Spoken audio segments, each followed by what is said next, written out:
Il y a un an, j'ai trouvé ce livre devant mon immeuble. Souvent, il y a des gens qui laissent des livres.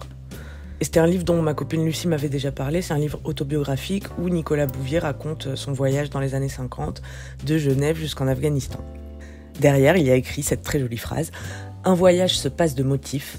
Il ne tarde pas à prouver qu'il se suffit à lui-même.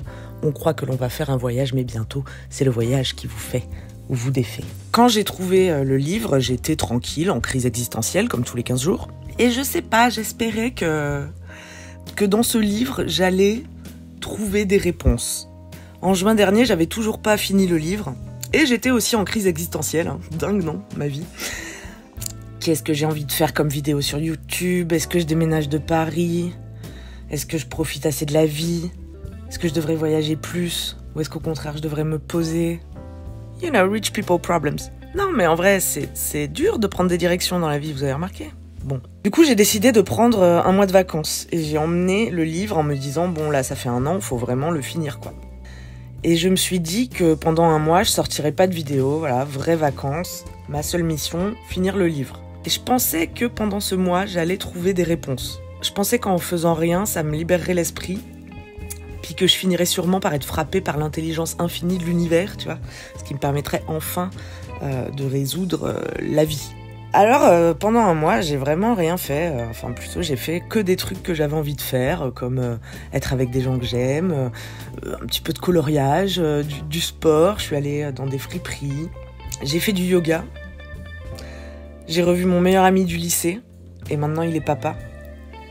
Je suis allée à Marseille et j'ai vu une autre amie. Elle a acheté une maison et elle attend son deuxième enfant. Bordel, mais quand est-ce qu'on est devenus des adultes exactement ? À Marseille, j'ai beaucoup marché dans la ville et j'étais là, je me demandais alors, est-ce que j'ai envie d'y vivre ? J'ai bien aimé Lodi comme quartier. Je pourrais avoir un appart plus grand, mais mes amis seraient loin. Avec mes sœurs, on est allés dans le Var, où on passait toutes nos vacances quand on était gosses. Et on n'est plus gosses, mais on se bat toujours parce que personne veut monter au milieu. Et puis pendant ces vacances, j'ai enfin fini ce livre. Quand le livre se termine, Nicolas Bouvier va quitter l'Afghanistan pour continuer son voyage en Inde. Et il passe 1 heure à regarder un paysage de montagne dans un état un peu méditatif comme ça. Et il dit « Ce jour-là, j'ai bien cru tenir quelque chose et que ma vie s'en trouverait changée. Mais rien de cette nature n'est définitivement acquis. Comme une eau, le monde vous traverse et pour un temps vous prête ses couleurs, puis se retire et vous replace devant ce vide qu'on porte en soi, devant cette espèce d'insuffisance centrale de l'âme qu'il faut bien apprendre à côtoyer, à combattre et qui paradoxalement est peut-être notre moteur le plus sûr. » Et franchement, j'étais là, Nico, t'es en train de me dire que je viens de me bouffer 300 pages de ton road trip dans la poussière pour te retrouver au finish, l'âme toute vide, relou. Parce que moi, je comptais pas mal sur la fin de ton bouquin pour répondre à toutes mes questions existentielles, mais Aziz, pas grave. Mon mois de vacances est fini, et c'était super. Mais il a raison, Nicolas, voyager, ça ne remplit jamais pour toujours le vide central de l'âme.